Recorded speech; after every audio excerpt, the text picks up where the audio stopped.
So I recently put out a video that explained some ideas or fun questions that we can entertain as creative writers. Are you a creative writer? Do you like writing in the fantasy genre?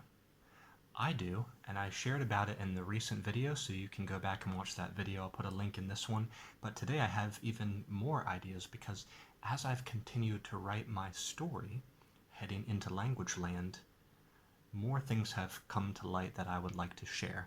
Currently, my story is at about 11,000 words. This is going to be one of 5 stories of about the same length. I'm hoping to put them all together, and at the end I'll have a novella. So it's currently at about 11,000 words, this, let's call it a chapter, or this edition of the book. So it can kind of stand alone, but it does relate to the other parts. And I've really been enjoying it. It's been a while since I was able to get into the story so deeply and work on it more. And let me share with you some more ideas, and we can chew the fat. You can let me know what you think about them in the comment section. The first idea that I want to share with you is that you can play your story, you can work on your story while you're going to sleep. I don't know if this is going to work for you, but you can try it. I often find myself doing it, and I enjoy to do it. It helps me to go to sleep. So what I will do is, when I'm settling down, when I'm going to bed, I usually it takes me anywhere from 30 to 40 minutes on an average night to fall asleep. And one of the things that helps me to go to sleep faster is to tell myself my story in my head. So I just kind of listen to it and I imagine it and I see if I can remember all the key steps of the things that happened in this story that I'm working on. And what will often happen is I just tell the story as it is and fall asleep. Sometimes I fall asleep before I get to the end of the story. If I'm kind of waking back up and I lost my position, I just resume the story from the last thing that I remember and keep going. But another thing that may happen is I get new ideas for tangents that could happen in the story, or a different thing a character could say or do, and it leads me to have good ideas which I then capture. Furthermore, if you don't think that would work very well for you, there's sort of a variation on this that you could do, which is listen to an audio recording of your story. You could record it with your own voice and play it to listen to, or you could use not even AI, but actually most devices nowadays can read text out. Actually, that's probably been a function for a long time. But you might check out on your laptop or your phone, can it read out documents and select a voice? You might find you already have that function in there.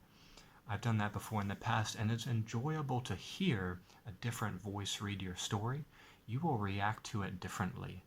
I think sometimes when I hear a different voice read my story, I have a different reaction, or I even catch some mistakes, some things that weren't phrased the way that I wanted. So you can try that. Listen to your story while you're going to sleep. That's going to be putting in some work on your story. Sometimes people go for walks or jogs as a way to work on their stories and to think through some things in the plot. I think similarly, the time before you're going to bed, when you're falling asleep, can be used. And it's relaxing, and it's a heck of a lot better than worrying about the fearful or anxious things going on in your life, in your job, or in the news. Okay, number 2, and I mentioned this for a little bit in part 1, is about idea capturing. You need a good way, a good place to put all of the ideas that are coming up for your story. Just collect them all together in one place, and then you can pull from them when you need them, or you can review them at a certain set time each week. And one thing that I do when I'm falling asleep is if I have a really good idea, I'm going to need to record it.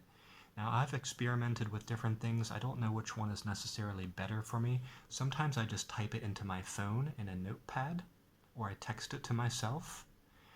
At other times, I've used a little notepad because sometimes I thought maybe the light from the screen is waking me up too much. So you could also use a notepad with a light, maybe a light up pen. If your room's too dark, you can get a pen with a little light on the end so you can see what you're writing. But a good way to capture ideas is important so that you won't lose them. they'll make your story more colorful. It's good to have a lot of fodder that you can pull from. Okay, number 3.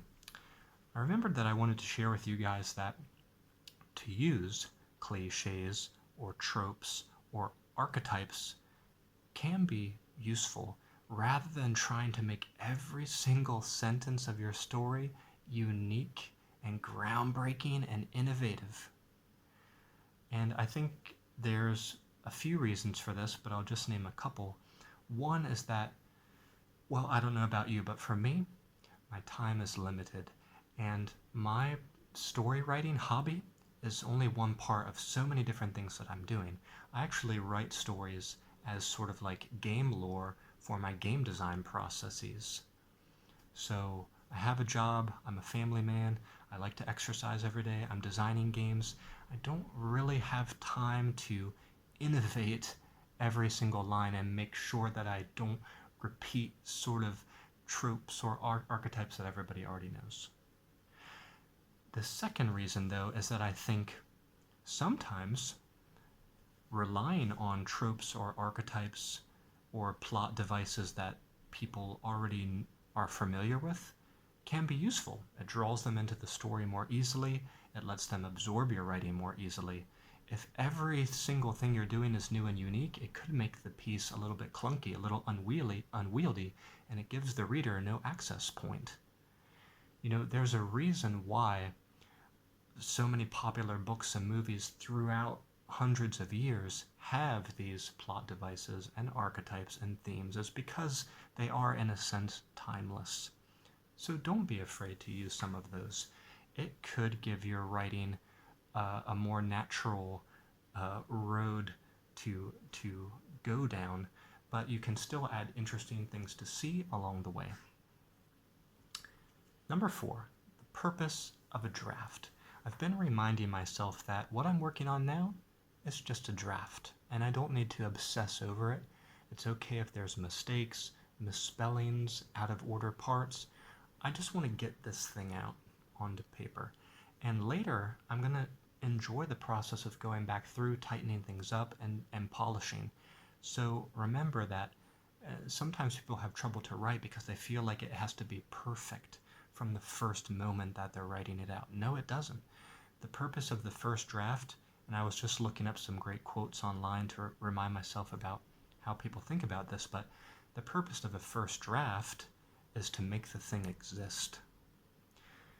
And in the words of Neil Gaiman, I'm not sure how to pronounce his name, but the purpose of the second draft is to make it seem to everybody that you knew what you were doing all along.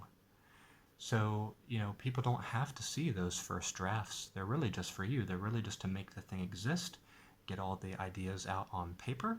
I saw another quote that the first draft is like shoveling sand into a bucket or a box. And later, the second draft, the third draft, you're going to make castles from that sand that you've collected. So it's really just a first step. It's really just a first stage. There are no rules. Don't obsess about the first draft, to the point where you're not getting your ideas out there onto paper. Okay, I hope these ideas helped. If you want to chat about them in the comment section, let's do that. And if you have any of your own ideas too, let me know. And don't forget that just a few weeks ago, I had another video full of ideas about creative writing too. So you can watch that one if you'd like to learn some more ideas. That's it for this one. See you back here next time.